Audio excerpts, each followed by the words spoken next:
Well, the 2025 Van Cliburn competition has come and gone, and the dust has settled a bit since the winners were announced. Now that I've had some time to reflect on the competition, I want to send congratulations to all 3 medalists whose performances I'll be highlighting in another video. But before I get there, in this video, I wanted to shine a spotlight on the 3 finalists who didn't end up medaling: Angel Stanislav Wang, Carter Johnson, and Philipp Lynov. I was in the hall for almost every note of the entire competition, so I had the privilege of hearing these 3 outstanding pianists in multiple solo and concerto performances. And I thought all 3 showed qualities of becoming medalists, even a gold medalist, if we can imagine a near-identical parallel universe where 1 or 2 jury members approached their votes with just a slightly different value set. So, for the time being, let's put the final results aside and enjoy the unique artistry of each of these musicians. The following commentary is taken from the long and detailed recap videos I recorded at the end of each day throughout the Cliburn, which you can access in full by joining my Patreon. And I encourage you to check out the full competition performances from each of these competitors on the Cliburn YouTube channel. Angel Stanislav Wang. I was impressed. He's very tall and he sits low, very long torso, and sort of bends over the keyboard. The Bells of Geneva from the Years of Pilgrimage. Really special sounds right from the beginning.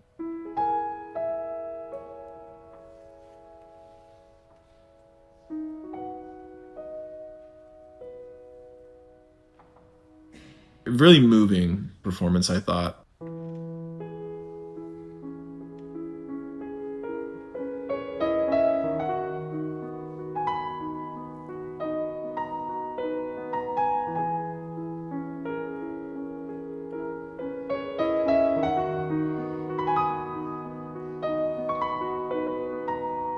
Really, he's an artist, doesn't play with generic sounds at all.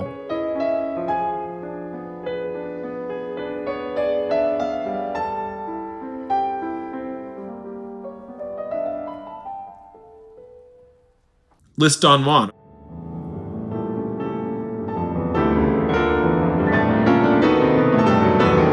Yeah, he just did some strikingly beautiful stuff in that opening commendatory sections, this like subito pianos, and then he would layer and build.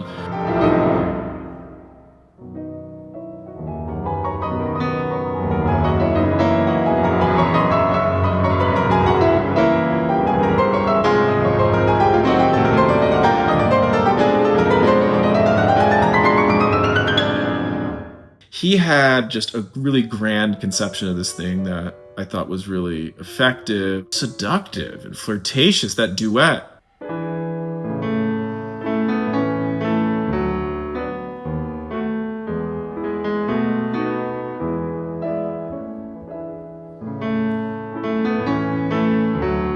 You really heard 2 characters. You heard Don Juan and what is it, Zerlina?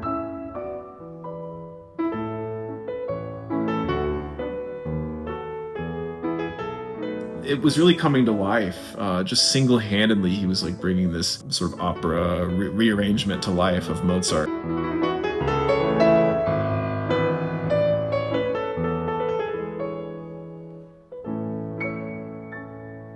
You know, Angel's down in there.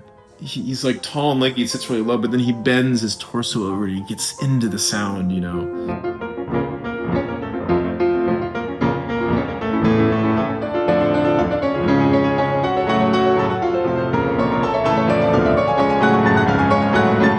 I'm calling him Cliburn-esque a little bit. Not only does he have that tall lankiness about him, his sound sounds like Cliburn to me.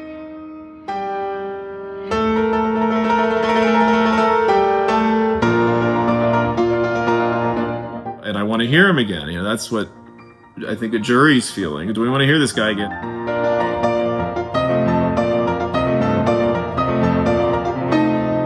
His La Valse is seductive and soaring. There's a clearness and an honesty to his sound, which I think is really attractive to people.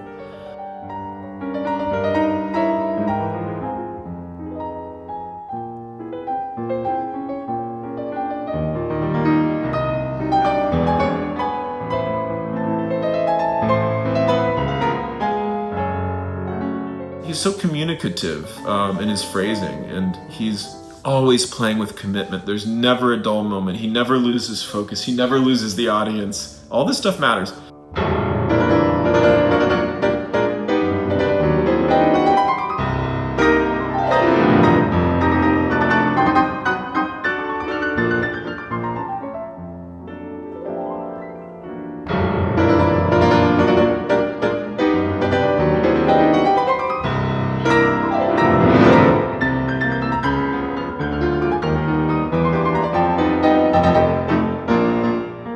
When I talk to the high school kids, they're like, he's the winner, you know what I mean? He's at least the young fan favorite, and like, that should count for something, right?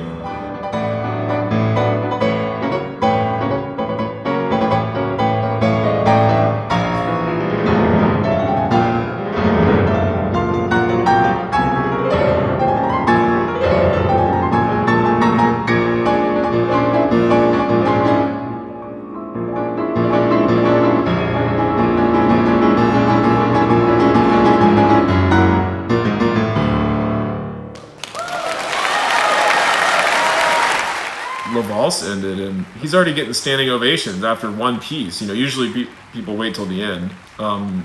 Even if somebody's playing really well, it's like they don't stand up until the very end. So he's getting them right away.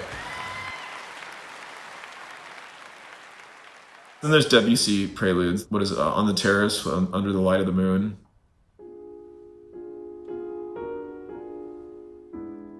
Even when Angel makes murky sounds, they're clear. Meaning the tones making up the harmony that is murky is very direct and audible. Perfumey and mysterious, and you would hear the light shining down. That's just the little shimmering moon.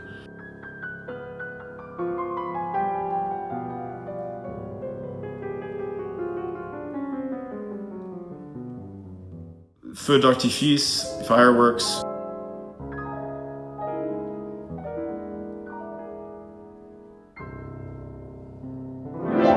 He's very slick. You hear the sparks, bursts of energy.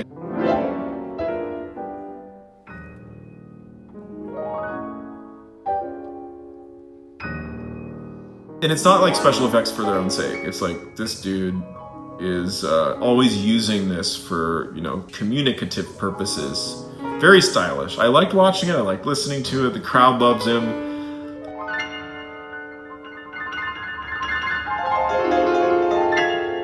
He's just so stylish with his glissandos, and then he'll gliss and then let off a gliss and then catch a pedal and it'll do an effect.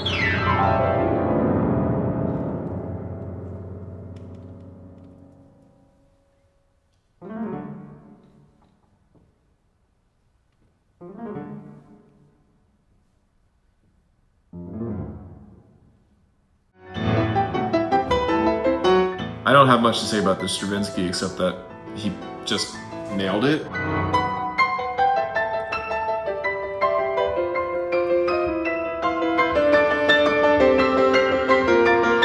Just played in this really, you know, tall, grand way, sharing the music with everyone.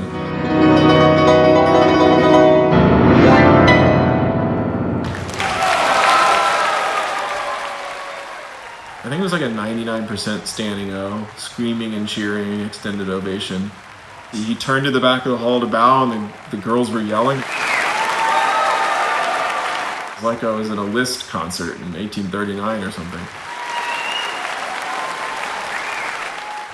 So, crowd was going crazy for him. A lot of merit to the Mussorgsky performance. He had a compelling vision, and he invited us along. The gnome.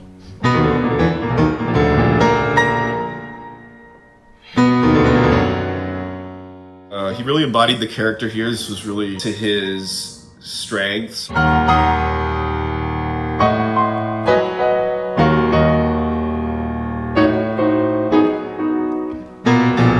Those unhatched chicks, his clucking was fantastic.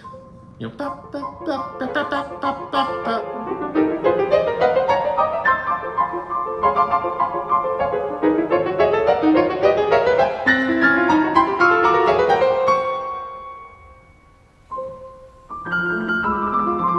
There's the trilling ballet part. Suddenly an inner voice that usually is suppressed emerged and sort of started talking to the chicks. I thought that was great.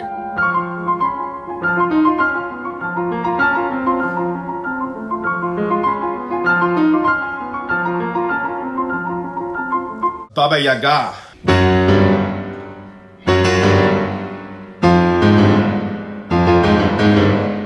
Wow, huge frightening sound. I mean, almost at the risk of banging. I liked his punctuated rhythms of the main theme.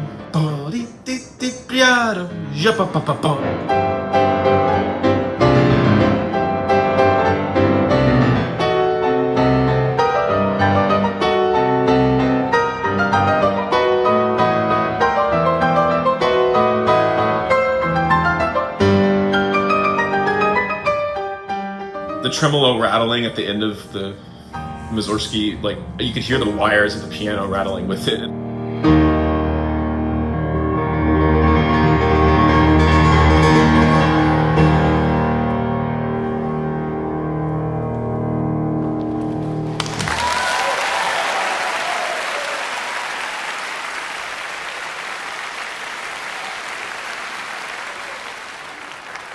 Carter Johnson, Clementi, gorgeous F-sharp minor sonata.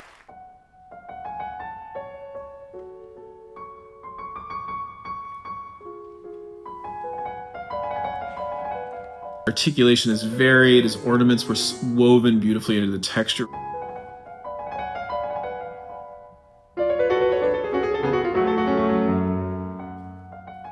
The sound is multidimensional, really fluid, organic phrasing, punctuated, some of these Scarlatti-like.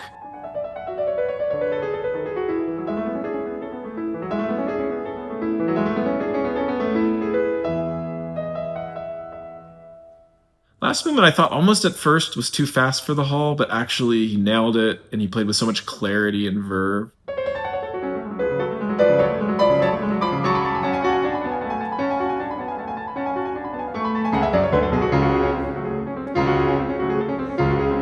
And his thirds were phenomenal. So really the Clementi was a statement.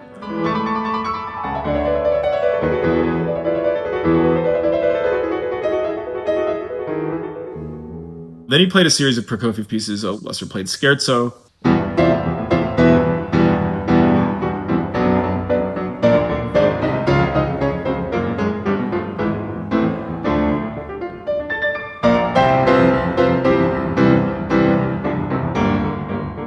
Total riot, really awesome control over these longer runs and lines.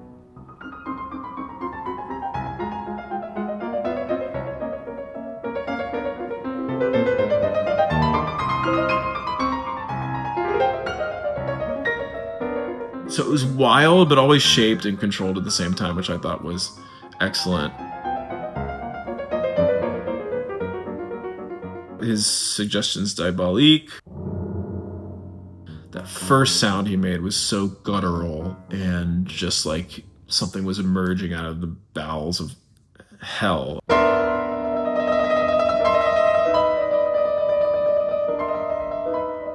It was a fierce, boiling hot performance, a lot of energy and fire.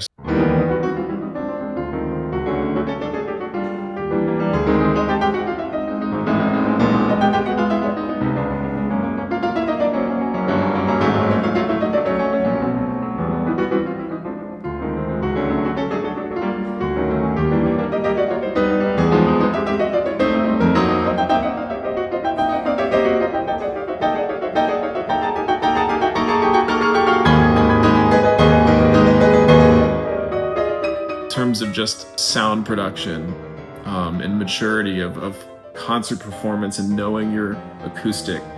Carter was really the first, I thought, to really be at home and be a mature artist in that respect.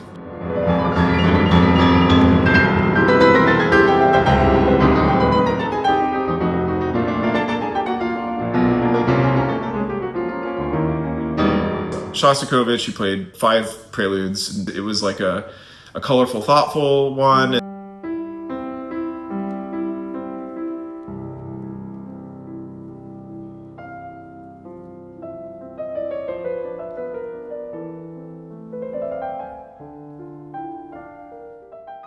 then a sarcastic, biting one.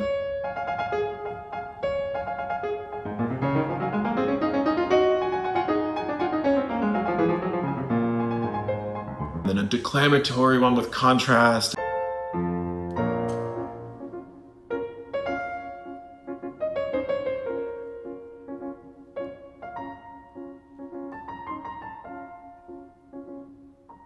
And then a brilliant and short one. And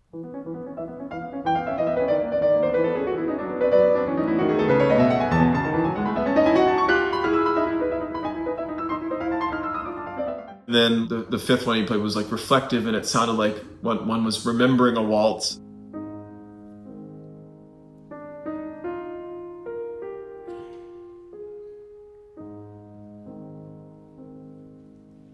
It was a waltz that wasn't a waltz, that then thought about its waltziness and stopped.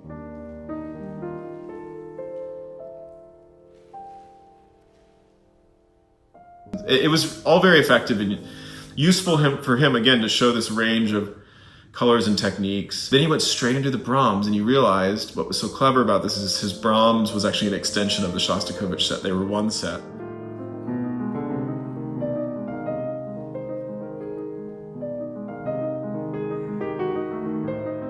Really effective. Like suddenly the warmth filled the hall, and you're like, wow, you heard the juxtaposition between these two composers' styles, and yet they sounded like they belonged one after the other. It was really, really smart.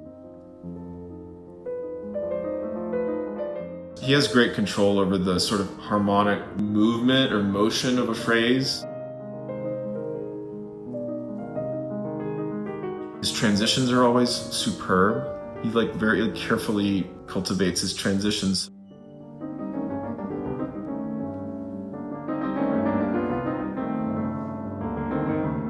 It makes things organic, makes you never bored, because transitions help you understand the connection between sections, which lead to longer paragraphs within pieces, within phrases, and also between pieces.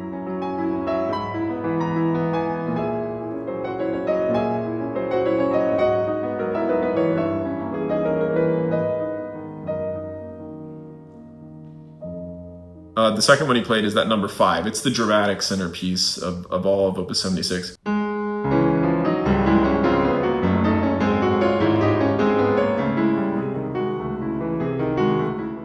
Loved his rollicking hemiolas.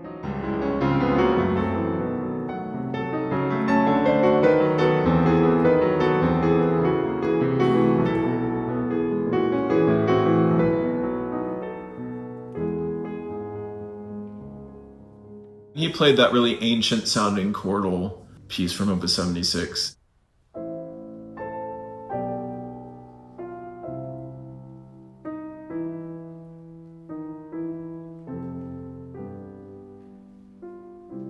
It sounded so distant and remote in the best way, and then it turns into that sort of vintage moody Brahms.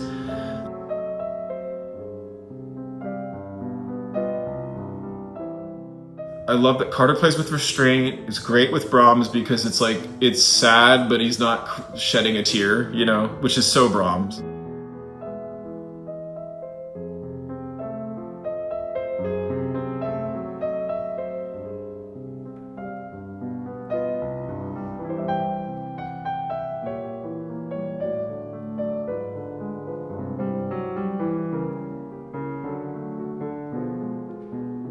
Hindemith, let's go.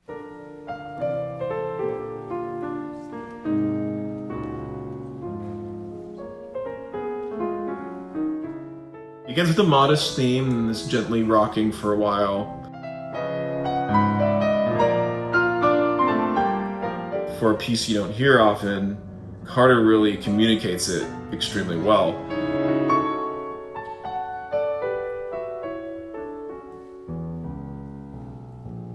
The second movement, he played with compelling drive and control over the subject.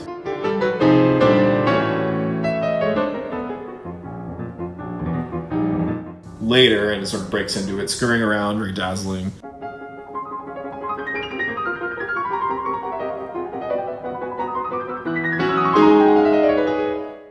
It was funny, I heard someone behind me say, I like that one a lot. So.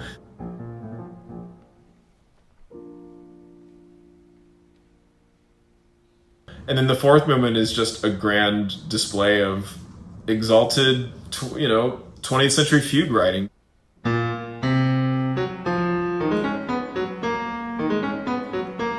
Great contrast and detail, control over register and articulation.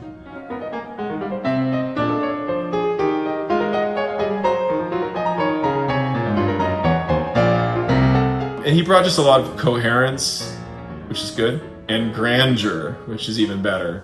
So Carter is just like fully established an identity that whatever you want to say about it is distinct from what almost anybody else is doing. I don't think there's any competitor left with as clearly distinctly singular an identity as Carter in terms of his programming choices, his consistency and dedication to his approach to these pieces, his stage presence, plays with like a love and benevolence, just a care for the music, and he's just sharing it all with everybody, and been consistently himself.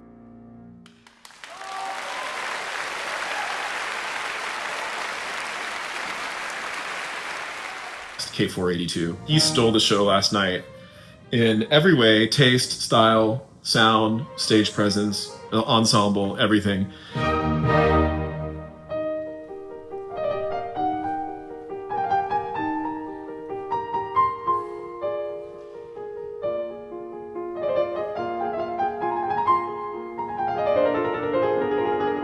Articulation, polyphony, dialogue, everything.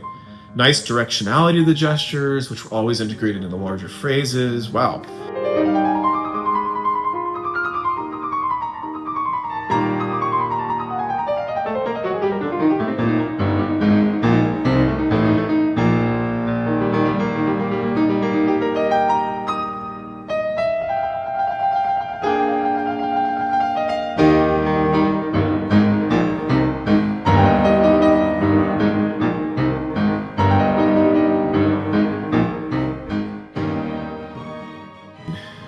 This concerto is filled with misdirection, and Carter handled it all so stylishly and full big sound when he needed it. He's not, I don't want to say he's a competition pianist. He's a pianist who's gaming the system of competitions, and I think has studied them and has figured out real strategy. Whatever he's doing is working, but it's not just his strategy. It's the fact that he's a damn good pianist.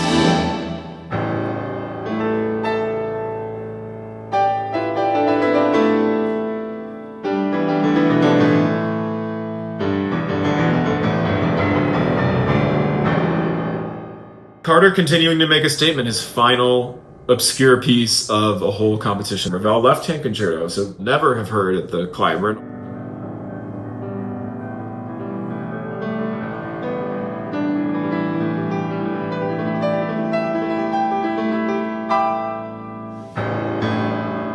Someone who is in command of his sound, command of his timing, plays with a lot of musical intelligence. Yeah, I thought in the intimate passage that follows, I thought he found feeling in subtle timings.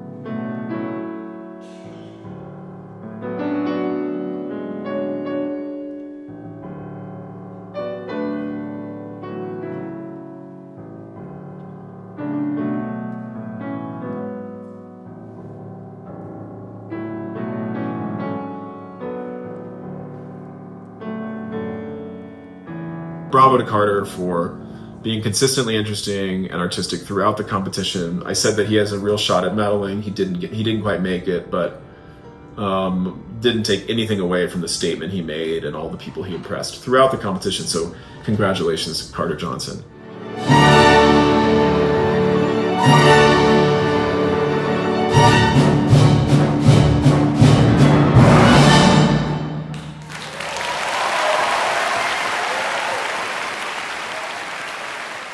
Philipp Lynov, this is a mighty, strong Russian pianist, if I've ever heard one. Barber Sonata, and wow.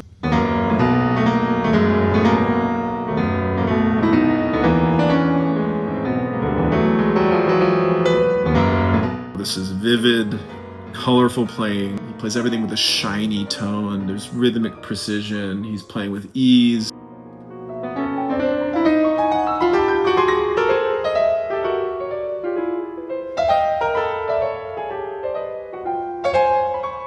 You know, he's swinging the hair back and just crushing everything.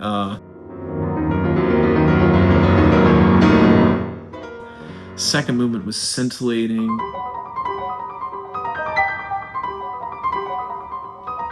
The dance was mischievous and compelling.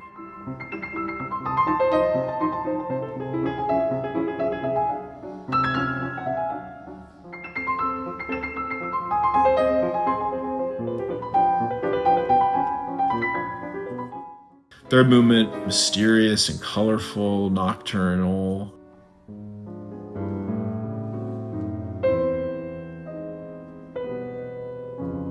And then suddenly thunderous. I mean, just the range. He had one of the biggest fortissimos of the day.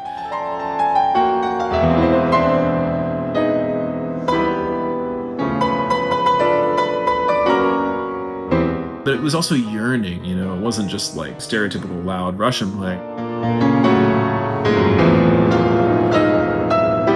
He played with command and color and emotion, bravado, you know, so really thrilling playing. By the end of the fugue, it was just cataclysmic.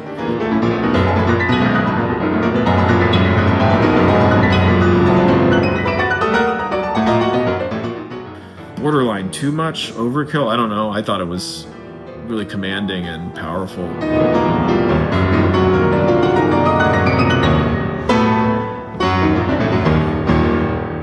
Schumann, F sharp minor sonata, the first sonata.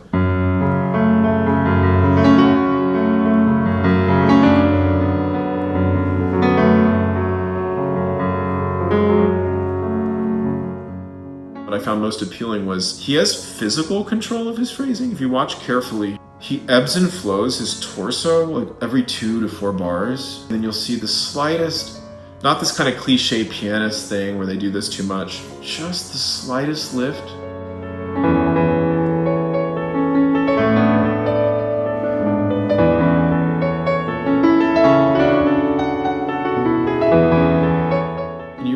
What's going on is the music is able to breathe with him, and then he can control like a larger pulse. He can control the harmonic rhythm. He can steer phrasing. He can steer emotional development, harmonic and emotional development, all with his core.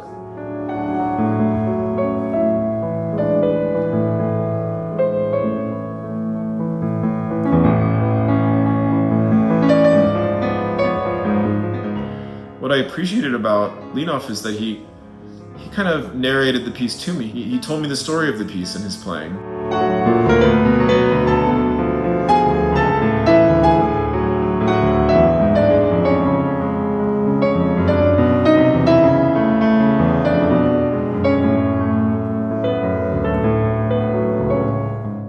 Everything he plays is just a big, bold sound. Everything's with this deep voice.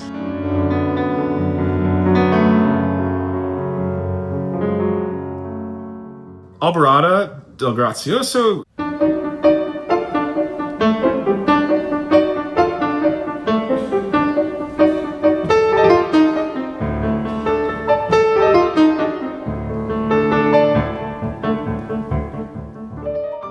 He had one bouncing tempo the entire time, and it was just zigzagging around through these beats and just jumping left to right. All these syncopations and accents were just popping. I loved it.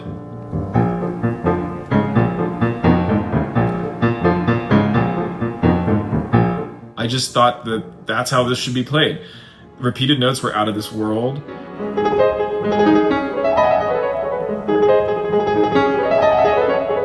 I mean, it's like I could hear everyone, but they still had texture and shape to them. It was crazy good.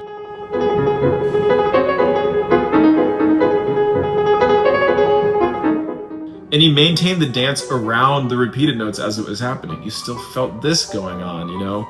Extremely difficult.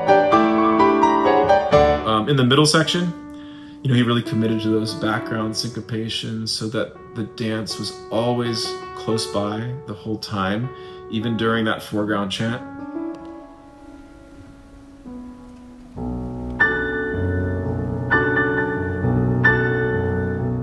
Again, expert layering and pacing, magic flourishes.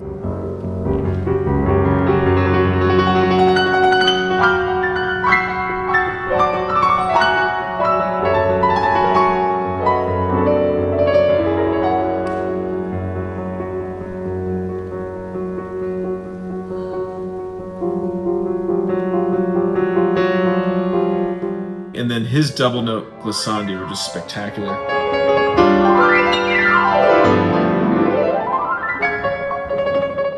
Can't be played much better than that. And he just kept our interest the whole time with the pop and the bounce of the bass.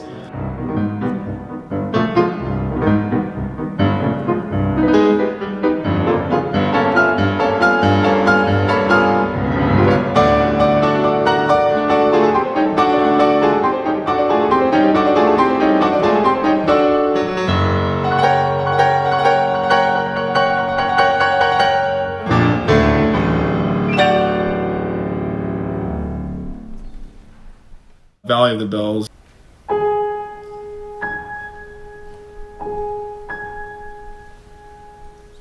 Lynov is just a master of layering, as I mentioned.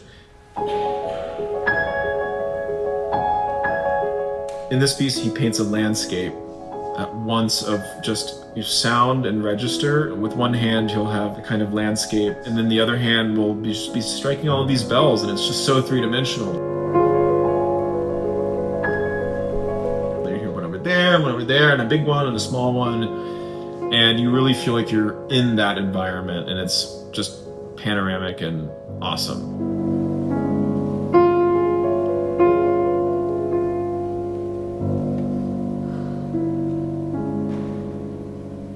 I was really impressed with that. It's some of the best sound I've heard in bass performance hall the whole competition. And reflecting on it, probably the whole competition, really painted just a vivid portrait for everyone.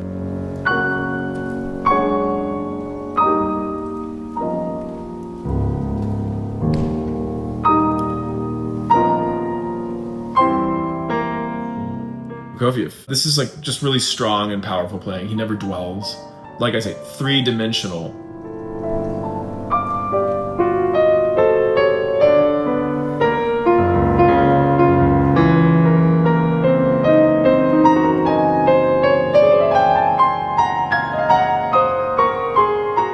It's not just here to there, but it's here, there, up, down, left, right, everything around you.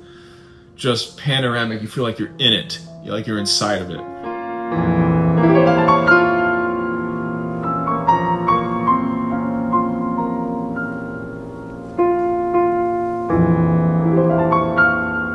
Faster scenes were just controlled fury. It was exciting. I could hear every note, like I could his entire performance.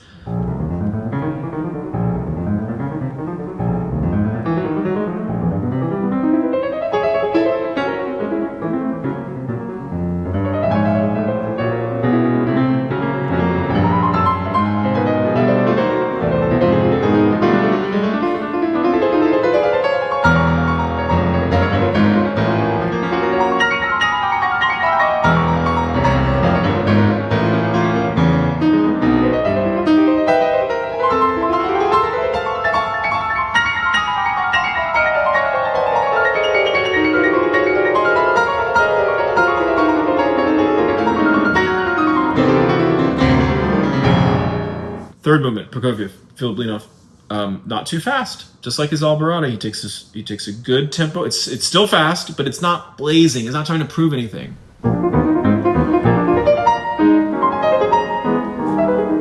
He's in this piece. He's committed to the energy and dynamics of this work.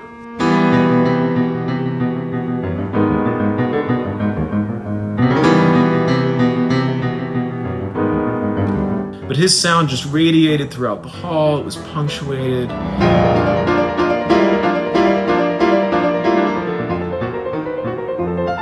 That sort of obsessive ostinato middle part, I liked his articulation in the detached theme. Lots of character and dialogue with the high voices, the low voices.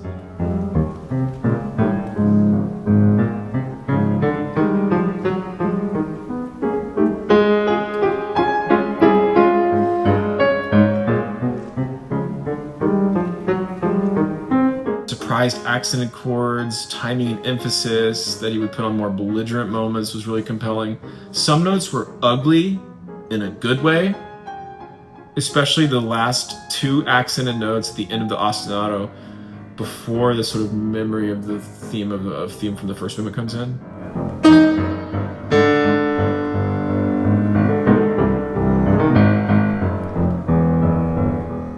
So overall, super strong performance, just soul-crushing performance, big and varied sound, never rushing, always controlled, consistent, building for big moments, capturing the arrival points. I think that made a big impression on the judges. Finishes the competition, Prokofiev's Second Concerto.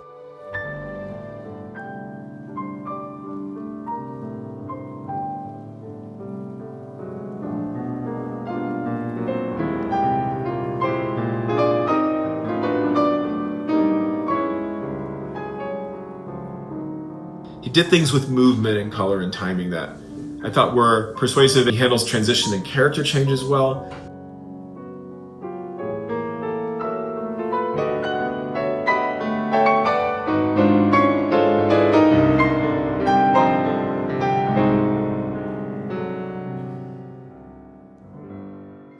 Really unleashed, and it was extremely powerful stuff.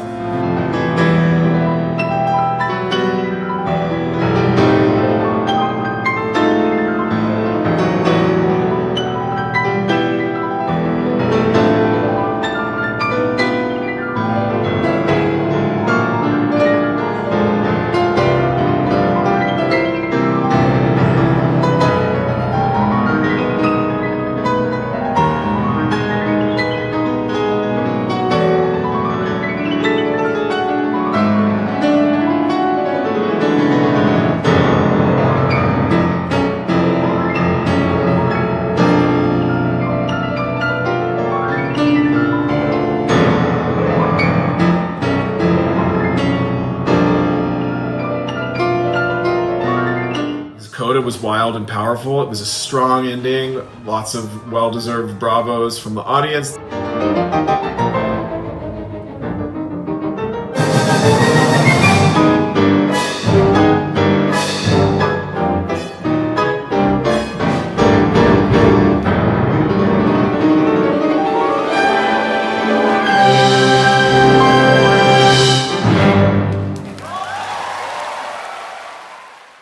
So congratulations to Philipp Lynov, a real strong candidate for a medal. The entire competition, maybe deserved one. I don't know. Who knows about these things?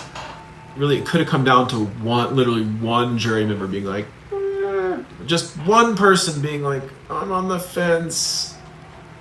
Who knows? We'll never know. Well, we can only speculate, but also we can imagine the kinds of things that happen in juries' heads because they're not that different than us. Maybe they're more experienced, but they're also sitting there wondering, what exactly is my criteria?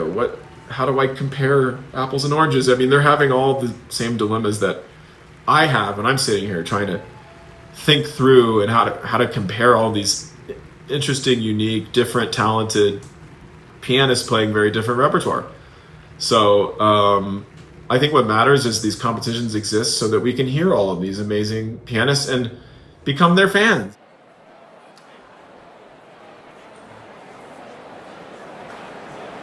That concludes the 17th Van Cliburn International Piano Competition.